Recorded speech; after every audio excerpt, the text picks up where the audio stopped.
It is 5:17. The date is June 3rd, 1942. The location is the Imperial Japanese Navy flagship, Yamato, anchored at Hashirajima, Hiroshima Bay, Japan. Vice Admiral Matome Ugaki stands at the broad oak chart table in the Yamato's operations room, both palms flat on the lacquered surface, leaning forward over a spread of signal intercepts. The paper in front of him is stamped in red, urgent. His eyes move slowly across the columns of decoded American radio traffic. His face does not change. The thought that crosses his mind, in the blue pre-dawn light filtering through the porthole, is not caution, it is satisfaction. They know we are coming, he thinks. Good. They will come out to fight, and when they do, we will destroy them. What Ugaki cannot know, what no one in that operations room can know, is that the man who cracked their codes is not an admiral. He is a cryptanalyst named Joseph Rochefort, working out of a basement in Pearl Harbor called the Dungeon, surviving on coffee and 2 hours of sleep a night, and he has already given the American commanders something Ugaki does not believe is possible. Time. Not just warning, precise, operational, actionable intelligence. The exact date, the approximate grid, the call sign of every carrier in Nagumo's fleet. Ugaki rolls the signal intercepts into a cylinder and sets them aside. He calls for tea. Around him, the greatest naval invasion force assembled in the Pacific War is preparing to move. 4 fleet carriers, 2 battleships, dozens of cruisers and destroyers. 128 aircraft per carrier deck. The combined Japanese striking force represents the accumulated industrial and military power of an empire that has not lost a major engagement in 6 months. His aide, a young lieutenant named Shigenori Kami, will remember later that Ugaki smiled as he studied the charts. He looked, Kami wrote in his diary that night, like a man who has already won. Midway is a lure. The Americans will scramble their last carriers to defend it. We will be waiting. Ugaki's operations briefing, May 31st, 1942. 2 tiny specks of coral and sand, barely visible on a Pacific chart. The Japanese called it AF, a placeholder, a code word, a piece on a board to be knocked aside in 30 minutes of naval aviation. The Imperial Navy's official communications dismissed it as the unsinkable aircraft carrier we will simply sink. Some pilots in the First Air Fleet called it the Rock. Even the most cautious Japanese planners expected the atoll to fall in 48 hours. They were walking into the worst defeat in the history of the Imperial Japanese Navy, and they were smiling as they walked. The Dungeon, how America built its one real weapon. The date is May 8, 1942. The location is Hippo Station, Combat Intelligence Unit. Subbasement 14th Naval District HQ, Pearl Harbor, Hawaii. Commander Joseph Rochefort sits in a leather chair that has not been pushed back from this desk in 11 days. His uniform is wrinkled. He is wearing a smoking jacket and slippers, his standard attire during extended operations. The ashtray beside his elbow is full. He is reading a partial decrypt from Japanese radio traffic, dated 6 days prior, and what he is reading makes him go very still.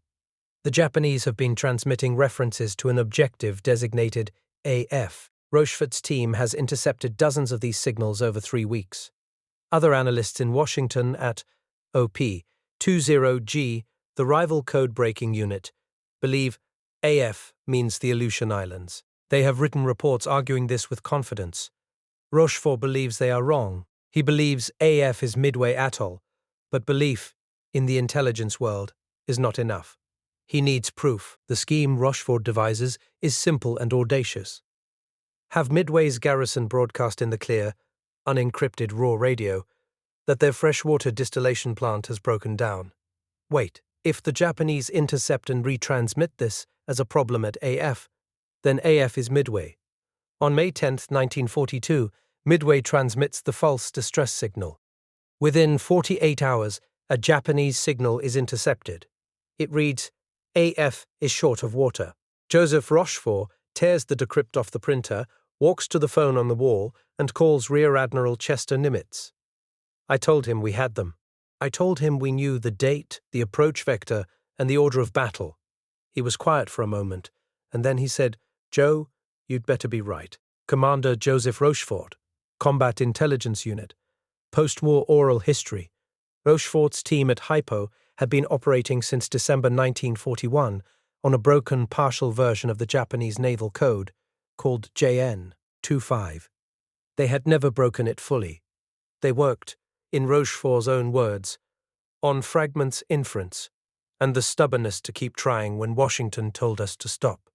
His team included a linguist who had lived in Japan for 12 years, a cryptographer who worked equations on napkins at lunch, and a former radio operator who could identify individual Japanese naval operators by the rhythm of their Morse code, their fist, as it was called in the trade. They worked in a room with no windows and bad ventilation, surrounded by stacks of intercepted traffic going back 18 months.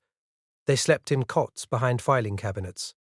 They were, by any reasonable measure, the most important military unit in the Pacific Theater in the spring of 1942, and almost none of their names appear in official dispatches. In Washington, OP-20, G's director, Commander John Redman, continued to argue that the primary Japanese objective was the Aleutians. He submitted his assessment on May 14th. Admiral Ernest King, Chief of Naval Operations, read both assessments side by side. He chose to believe Rochefort. He forwarded the intelligence to Nimitz. Nimitz now faced a problem that was not a cryptanalyst's problem. It was a gambler's problem. He had 3 carriers: Enterprise, Hornet, and the badly damaged Yorktown, which had taken bomb hits at the Coral Sea battle 3 weeks earlier. His repair crews estimated the Yorktown needed 90 days of dry dock work. Nimitz gave them 72 hours. Working around the clock in 3 shifts, an estimated 1,400 workers from the Pearl Harbor Navy Yard descended on Yorktown. Welders worked inside smoke-filled compartments that were still wet from flooding. Electricians re-ran cable through corridors blackened by fire. Damaged bulkheads were shored with timber. The flight deck was patched. The elevators were repaired. On June 1, 1942, 58 hours after entering dry dock, Yorktown steamed out of Pearl Harbor under her own power, trailing a faint oil slick and carrying the damage control party of civilian contractors, who refused to disembark until she was at sea. She looked like she'd been in a fight, because she had, but she flew, and when she flew, she killed. Lieutenant Commander Oscar Pedersen, Yorktown Air Group Commander, June 1942. It is 9 Tui. The date is June 4, 1942. The location is cockpit of Mitsubishi A6M20 fighter, 1,200 feet altitude, bearing 310 degrees from Midway Atoll. Petty Officer First Class Saburo Sakai does not look at the ocean. He watches the sky. From his open cockpit at 1,200 feet, he has already spotted the formation of American torpedo planes boring in from the north at wave-top height. Slow, ungainly Devastators, single-engine biplanes of a type that should not, by any logic of modern air combat, be attacking a fleet protected by Zeros. He banks toward them, and what he feels is not dread. It is something closer to pity. The Grumman TBF Avengers and Douglas TBD Devastators of Torpedo Squadron 8 are flying at approximately 115 knots. The Zero can reach 331. The Devastators carry a single Mark 13 aerial torpedo, a weapon so unreliable that, in recent testing, 40% of Mark 13s had failed to detonate on contact. The pilots know this. They fly anyway. Torpedo Squadron 8, based on the carrier Hornet, had received its TBD Devastators in 1940. The squadron had 15 aircraft and 30 aircrew. Its commander was Lieutenant Commander John C. Waldron, a South Dakotan of part Sioux ancestry, who was known for 2 things: an ability to navigate by instinct across open ocean, and a total refusal to accept that any mission was impossible.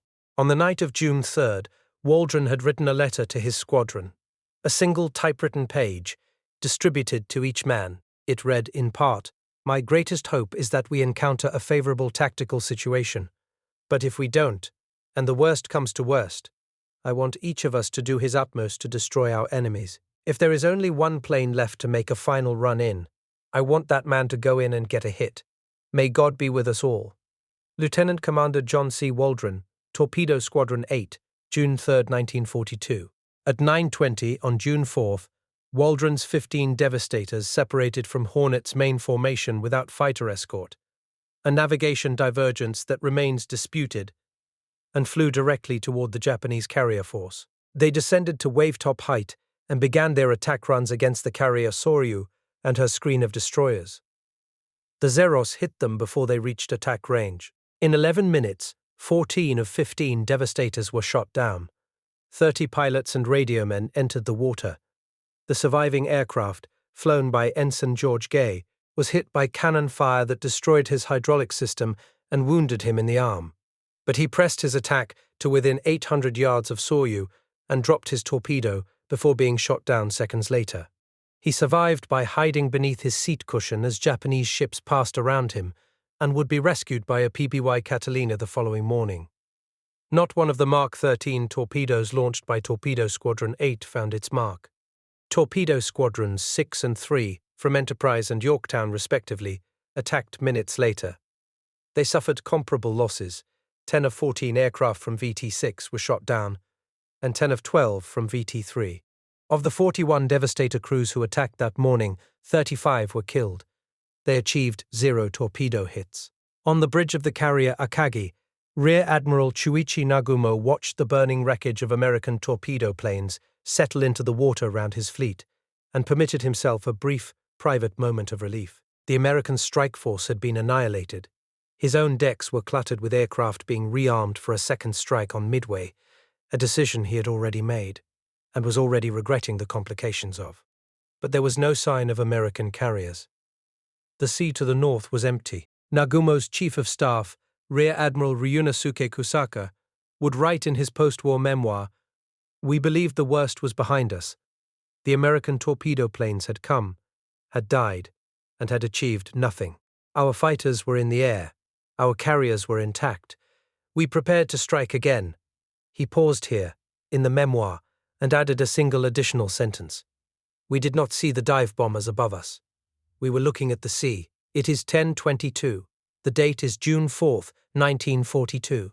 The location is cockpit of SBD-3 Dauntless dive bomber, 14,500 feet altitude, bearing 155 degrees, 175 miles northwest of Midway Atoll. Lieutenant Commander Wade McClusky does not know if he has enough fuel to get home. He has been flying for 2 hours and 40 minutes. His gauge shows 30 minutes of reserve at current throttle settings. Below him, 14,500 feet down, the Pacific Ocean is an unbroken plate of blue.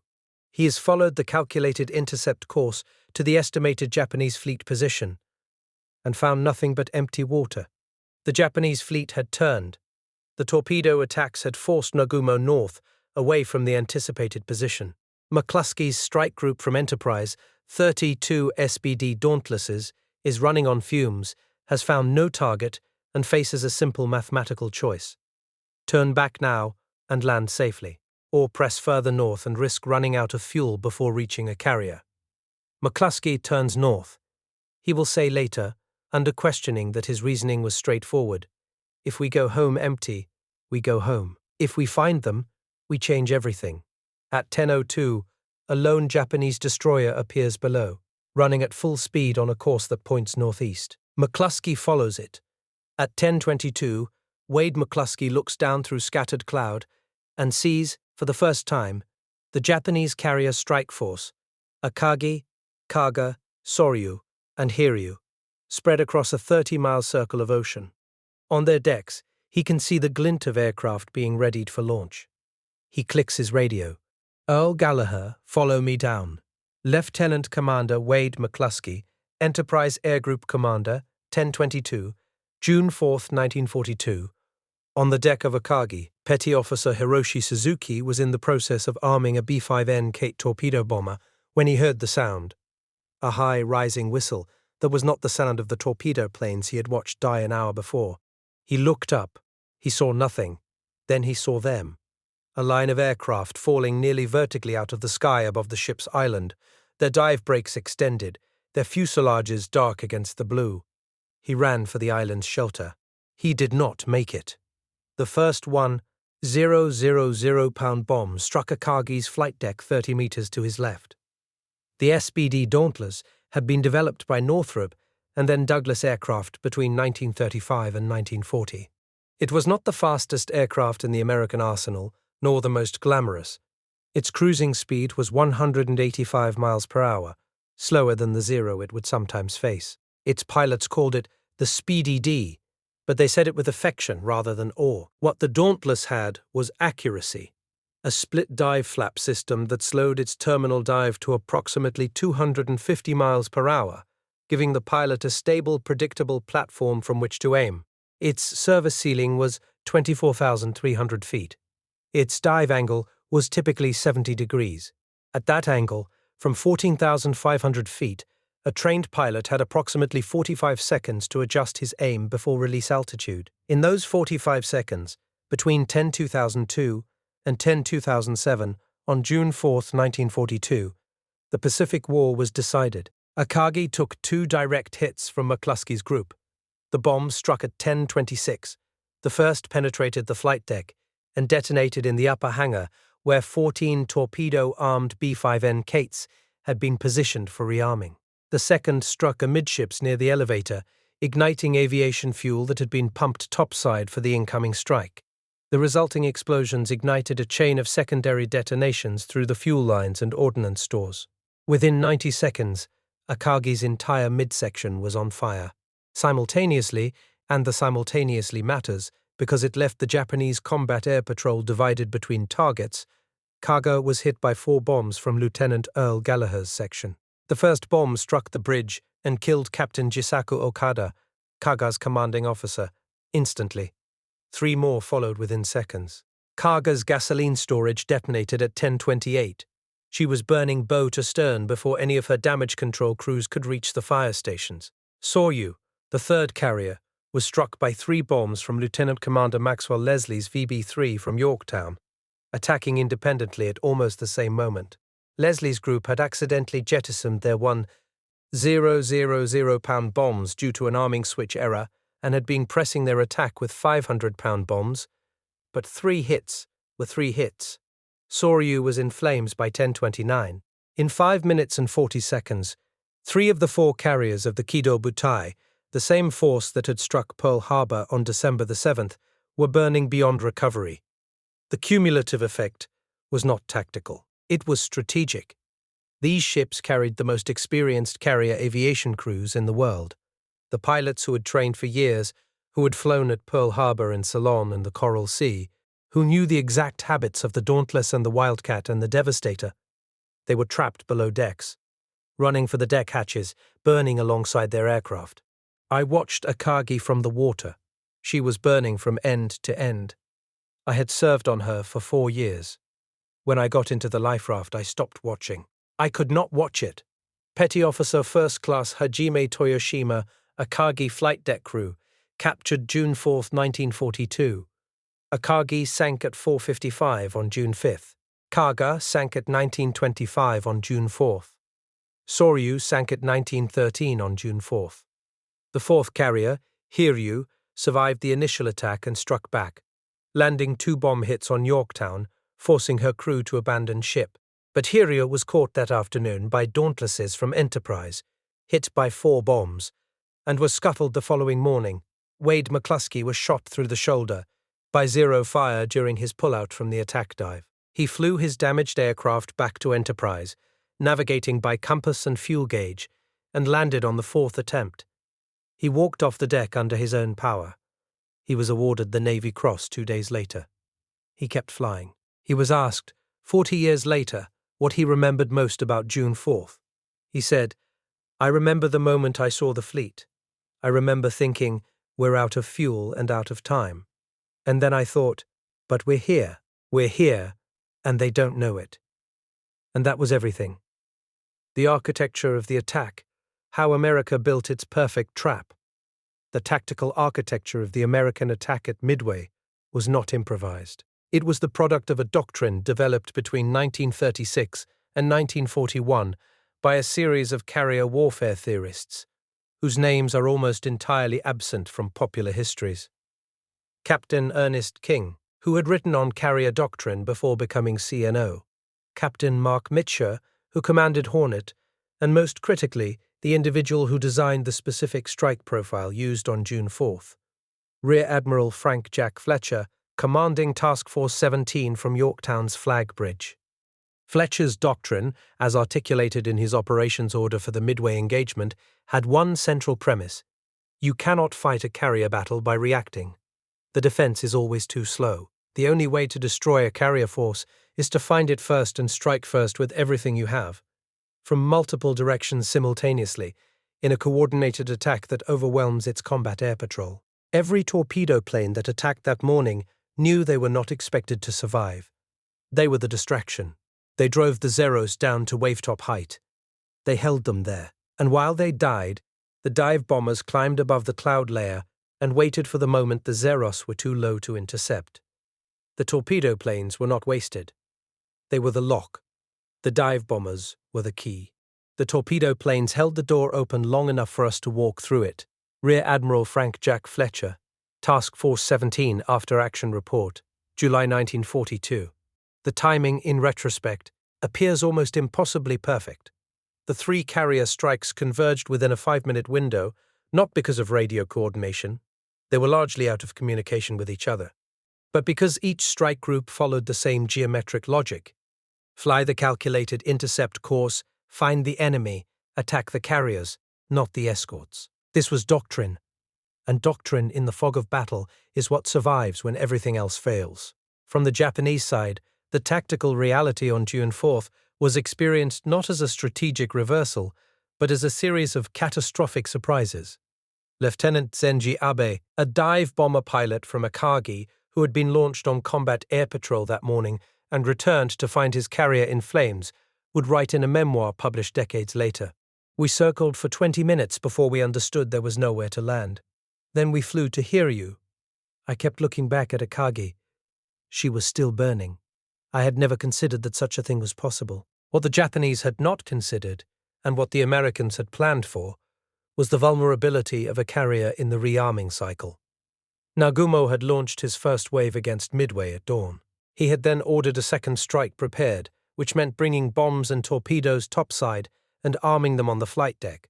Standard procedure, dangerously fast, and catastrophically exposed. When Rochefort's intelligence told Nimitz that the Japanese fleet would arrive on a specific date, Nimitz had gambled that Nagumo would follow his own doctrine: strike the land target first, then deal with any American naval threat. If Nagumo stuck to doctrine, his decks would be cluttered with armed aircraft at the exact moment the American carriers arrived. He did. They were. And they were. The Douglas SBD-3 Dauntless carried a single 1,000-pound general-purpose bomb on its centerline hardpoint, plus up to 200-pound anti-personnel bombs on wing racks. Its two forward-firing .50 caliber M2 Browning machine guns carried 360 rounds each, and a rear-facing twin .30 caliber mount gave the rear gunner 600 rounds per gun. At an attack dive of 70 degrees, the aircraft descended at approximately 250 miles per hour, with dive brakes deployed, the brakes being perforated flaps that generated controlled drag, giving the pilot a stable, predictable descent with enough time to correct for wind and ship movement. The bomb release was manual, operated by a lever in the pilot's left hand, at a release altitude typically between 1,500 and 2,500 feet. A skilled pilot could consistently place a 1,000-pound bomb within 75 feet of his aiming point in training conditions. In combat, with anti-aircraft fire and maneuvering targets, accuracy fell, but the physics of the weapon still favored the attacker. A carrier can turn. It cannot turn fast enough to dodge a bomb released at 250 miles per hour from 1,500 feet. The pilots of VB-6 and VB-3 at Midway were not all veterans. Some had fewer than 200 hours of flight time, but they had all trained in the Dauntless's specific attack profile, and they had all drilled the same sequence: roll in at the top of the dive, correct for wind drift in the first 5 seconds, settle on the target, release, pull out, run. Petty Officer Hiroshi Suzuki, cited earlier, survived the destruction of Akagi and was rescued by a destroyer on June 5th. He was interviewed by American intelligence officers after the war in 1946 at the Naval Technical Mission to Japan. The transcript records his account of the first bomb strike. There was a sound like tearing, not an explosion first, but tearing as if the ship was being opened. Then the heat came up through the deck. I was maybe 15 meters from where it hit, and the pressure of the explosion knocked me into the island structure. My hearing did not come back for 2 days. When I got up, the deck was on fire. Petty Officer First Class Hiroshi Suzuki, Akagi Naval Technical Mission to Japan interview, February 1946. The SBD, 3's maximum range with a 1,000-pound bomb load was approximately 773 miles.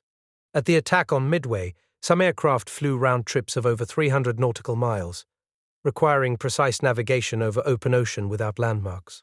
McClusky's decision to fly north after missing the fleet's projected position was an act of dead reckoning navigation that extended his flight by approximately 40 minutes. 40 minutes during which his fuel state fell below safe reserve. When he landed on Enterprise, the aircraft that was towed off the deck behind him to make room had been shot through its aileron controls and was declared beyond repair. The Japanese equivalent was the Aichi D-3A Val dive bomber. It carried a 550-pound bomb on its centerline hardpoint, roughly half the Dauntless's payload at maximum load. Its dive flaps were less effective, producing a higher terminal velocity that reduced accuracy. At the Coral Sea and at Midway, Val pilots demonstrated exceptional skill and courage, but the arithmetic of 550 pounds against 1,000 pounds applied against armored flight decks was not in their favor. At Midway, the Val contributed to 2 bomb hits on Yorktown. The Dauntless contributed to 10 bomb hits on 4 Japanese carriers. 4 Japanese carriers sank. Yorktown did not. It is 6:45. The date is March 17, 1942. The location is El Segundo Plant, Douglas Aircraft Company, El Segundo. California, Rose Fortier does not look up when the foreman calls time on the night shift. She is finishing a weld seam on the inner wing spar of an SBD, 3 fuselage, a seam that, if incorrectly done, will cause the wing to fail at high G pullout. She has done this weld 314 times. She knows the exact pressure to apply and the exact speed to move her torch. She has been told that each aircraft she builds takes part in something important. She does not know about Midway. She is 27 years old, and she is trying not to waste any more silver solder than she has to, because silver is on allocation. The Douglas El Segundo plant had begun SBD production in 1940. By January 1942, following Pearl Harbor, the production rate had been accelerated to approximately 35 aircraft per month. Women workers, who had been a rarity on the factory floor before the war, now constituted approximately 40% of the assembly workforce. They were paid less than their male counterparts, a fact that the plant records document with an arithmetic precision that the managers of 1942 apparently felt no need to obscure. A single SBD, 3 Dauntless, required 24,603 individual parts, machined and assembled across 52 subcontractors, spread across 9 states. The main airframe was aluminum alloy 24ST, heat-treated and riveted in sections at El Segundo, then transported by rail to Long Beach for final assembly and engine installation. The Wright R1820, 5.2 Cyclone engine, 1,000 horsepower, 14-cylinder radial, was manufactured in Paterson, New Jersey, at the Wright Aeronautical Plant, which employed 8,200 workers on 3 shifts around the clock. The propeller was a Hamilton Standard Hydromatic Constant Speed Unit, manufactured in East Hartford, Connecticut. From January to June 1942, Douglas delivered 584 SBD-3S to the Navy and Marine Corps, an average of 97.3 per month. By contrast, Japanese carrier aircraft production in the same period totaled approximately 200 aircraft per month across all types for all 4 fleet carriers plus land-based units. The loss of 4 carriers at Midway removed the platform on which those aircraft could operate, but the aircraft themselves took years to replace because the pilots who flew them were irreplaceable on any industrial timeline.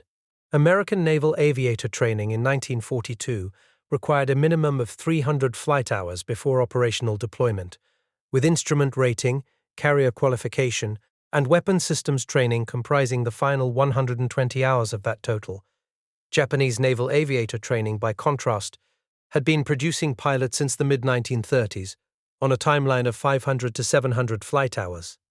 But the pool of experienced pilots lost at the Coral Sea, Midway, and subsequent actions could not be replenished at that rate without reducing training standards. By 1943, the average Japanese carrier pilot reporting to an operational squadron had fewer than 150 flight hours.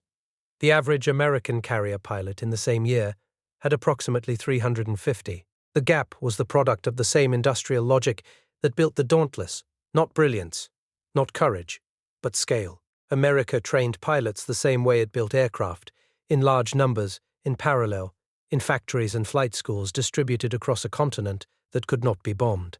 We were not better than the Japanese pilots we fought in 1942. Some of them were extraordinary. But by 1944, we were fighting boys, and they were fighting men who had 2 years of combat experience. We did not earn that. America's factories earned it.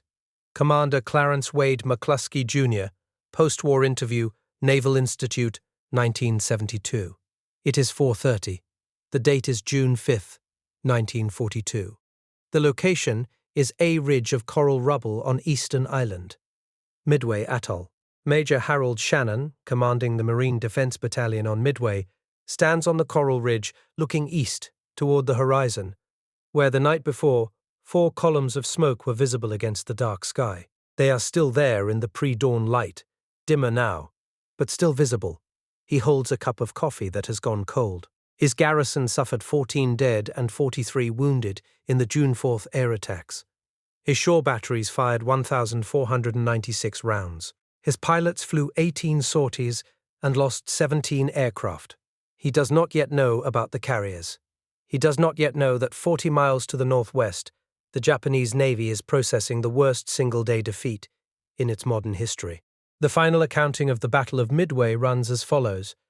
Japan lost 4 fleet carriers, Akagi, Kaga, Soryu, and Hiryu. 1 heavy cruiser, Mikuma, sunk June 6 by Dauntlesses while attempting to withdraw. 248 aircraft, and approximately 3,057 sailors and airmen. Among the dead were an estimated 110 specially trained aircraft mechanics. An irreplaceable loss that compounded the pilot attrition in ways Japanese planners had not modeled. The United States lost 1 fleet carrier, Yorktown, torpedoed by Japanese submarine I-168 on June 6 while under tow, 1 destroyer, Hammond, 150 aircraft, and 307 men. The disparity in aircraft losses, 248 Japanese to 150 American, understates the true asymmetry.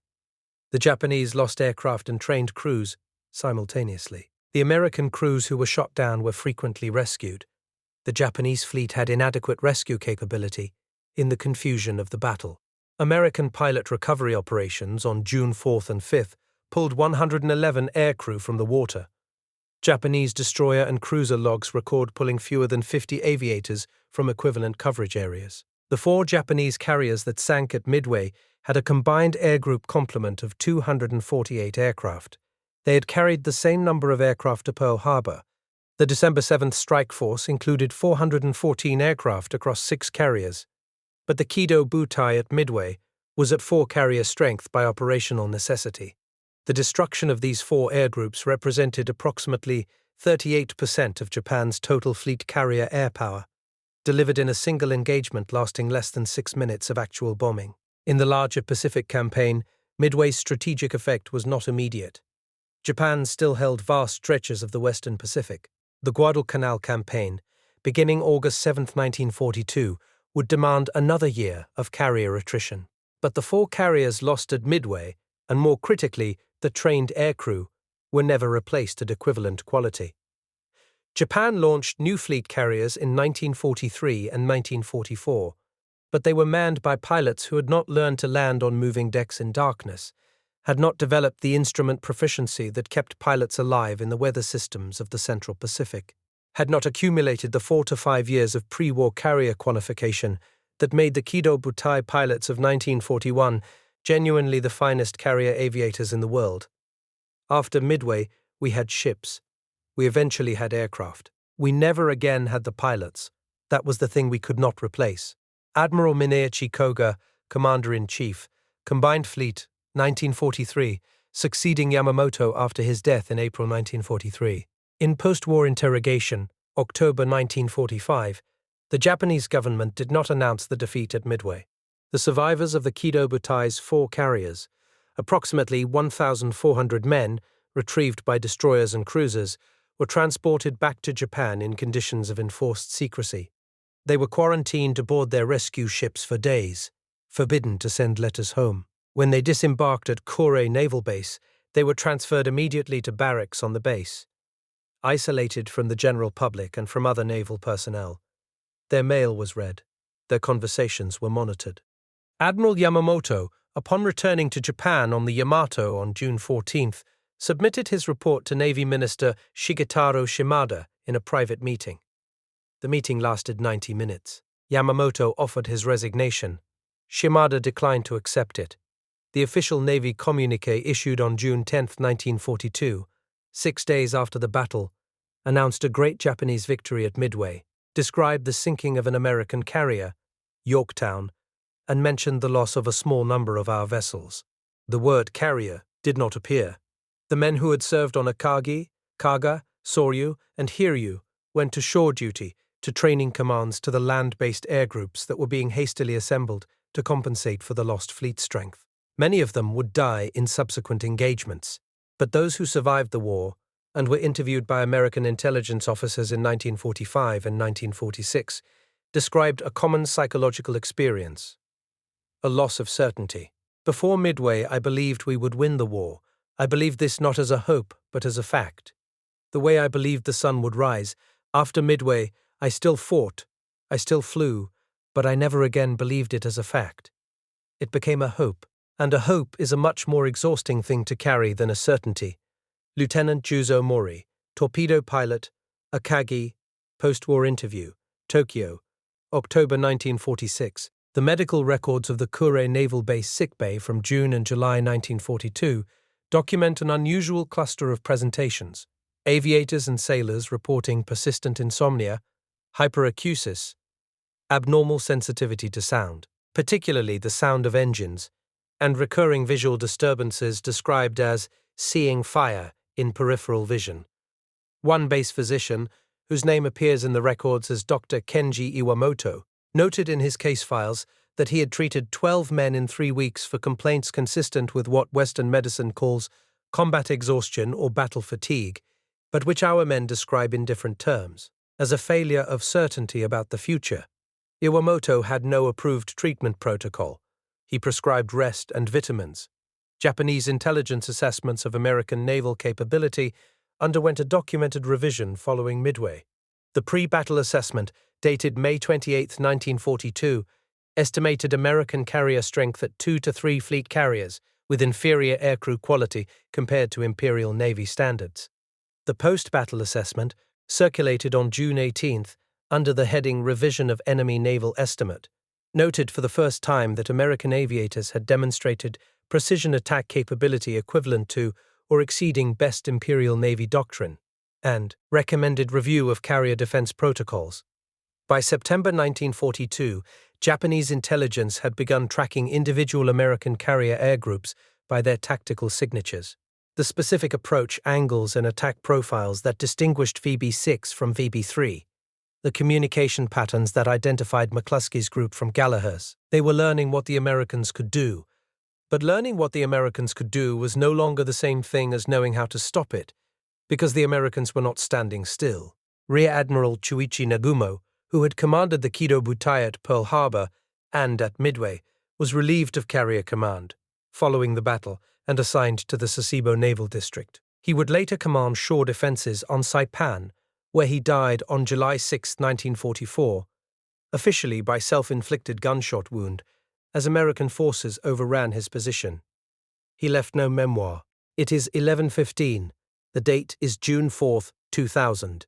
The location is National Museum of the Pacific War, Fredericksburg, Texas. George Gay's right hand rests on the aluminum skin of the SBD, 3 Dauntless in the museum's main gallery. He has touched this aircraft before. Not this specific aircraft, but others of this type. Many times in the way that you touch a thing you have been afraid of and have outlived. He is 81 years old. He has a slight tremor in the hand that was wounded on June 4, 1942. He doesn't hide it.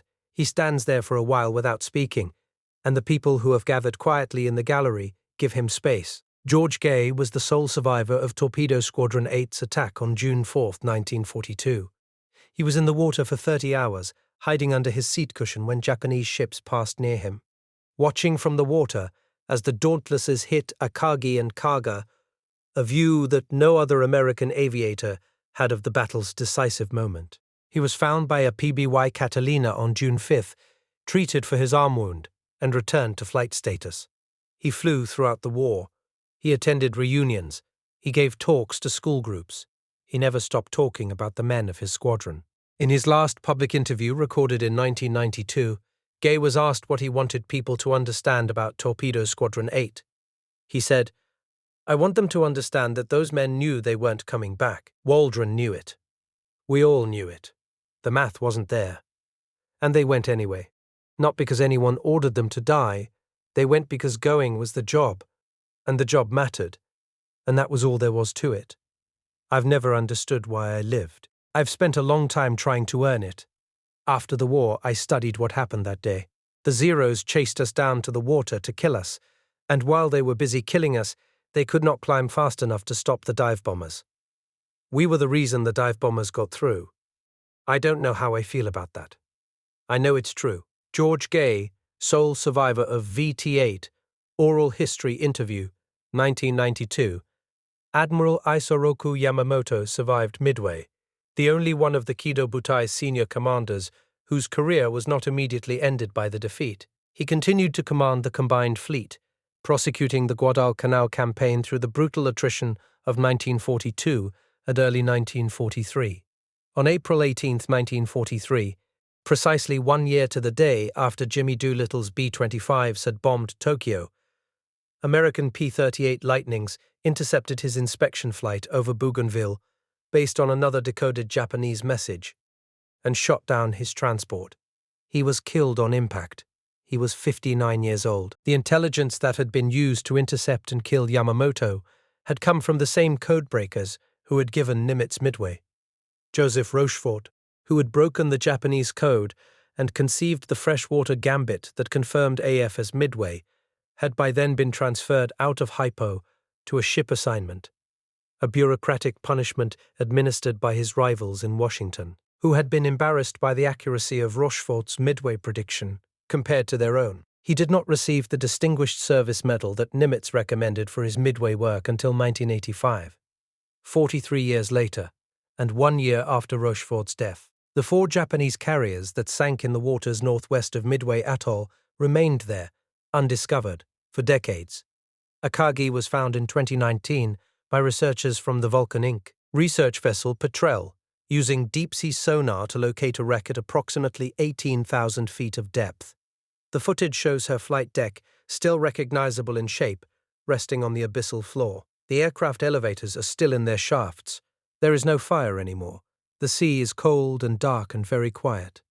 In the museum at Fredericksburg, the SBD 3 Dauntless on display carries the markings of VB-6, Enterprise's bombing squadron. On the information card beside the aircraft, there are the names of the pilots who flew at Midway. There are 32 names. Some of them have asterisks. The asterisk means they did not come home. Midway was the irreversible moment, not because of what we lost, though we lost everything, because of what it revealed, that the Americans had planned for us, that they had known we were coming, that everything we believed about our advantage, surprise, superior crews, superior numbers, had been nullified before a single aircraft launched. After Midway, I understood we were not fighting a navy. We were fighting an industrial civilization that had decided to defeat us. There is no tactical answer to that. Vice Admiral Shigeru Fukudome, Chief of Staff, Combined Fleet, Post-War Interrogation, September 1945. It is 5:17. On June 3, 1942. Matome Ugaki stands over his charts in the Yamato's operations room, reading the intercepted American radio traffic, smiling at what he believes is evidence of an enemy who has panicked and tipped his hand. He is correct that the Americans know. He is catastrophically wrong about what that means. What it means is Rochefort. What it means is Nimitz taking a gamble on 3 carriers against 4, because 3 carriers with the right intelligence at the right moment are worth more than 10 carriers that arrive surprised. What it means is Wade McClusky turning north on empty tanks, because the math said go back and the mission said keep going. What it means is the men of Torpedo Squadron 8 flying into a wall of Zeros at wave-top height, knowing the odds, going anyway, clearing the sky so that 32 Dauntlesses could fall out of the sun onto the decks of 3 carriers in 5 minutes and change the world. The Japanese called Midway a decisive battle. They were right. They simply had the direction wrong. They believed the decisive battle would decide the war in their favor. Instead, it decided the war against them, not because their pilots were inferior, not because their ships were weaker, not because their commanders were fools, but because one man in a basement in Pearl Harbor, wearing a smoking jacket and running on no sleep, had taken apart their code word by word until there was nothing left hidden inside it. Ugaki looked at those intercepts and saw a trap he was setting. What he was actually reading was a blueprint for his own destruction, transmitted to him by the enemy he was trying to destroy. The Rock, the unsinkable aircraft carrier we will simply sink, AF. The Lure, 4 carriers, 248 aircraft, 3,057 dead. The turn of the Pacific War. All of it, decided in 5 minutes and 40 seconds over a pair of coral islands that most of the men who died for them had never heard of before the war began. They called it a trap, walked straight in, and only afterward understood what the walls were made of.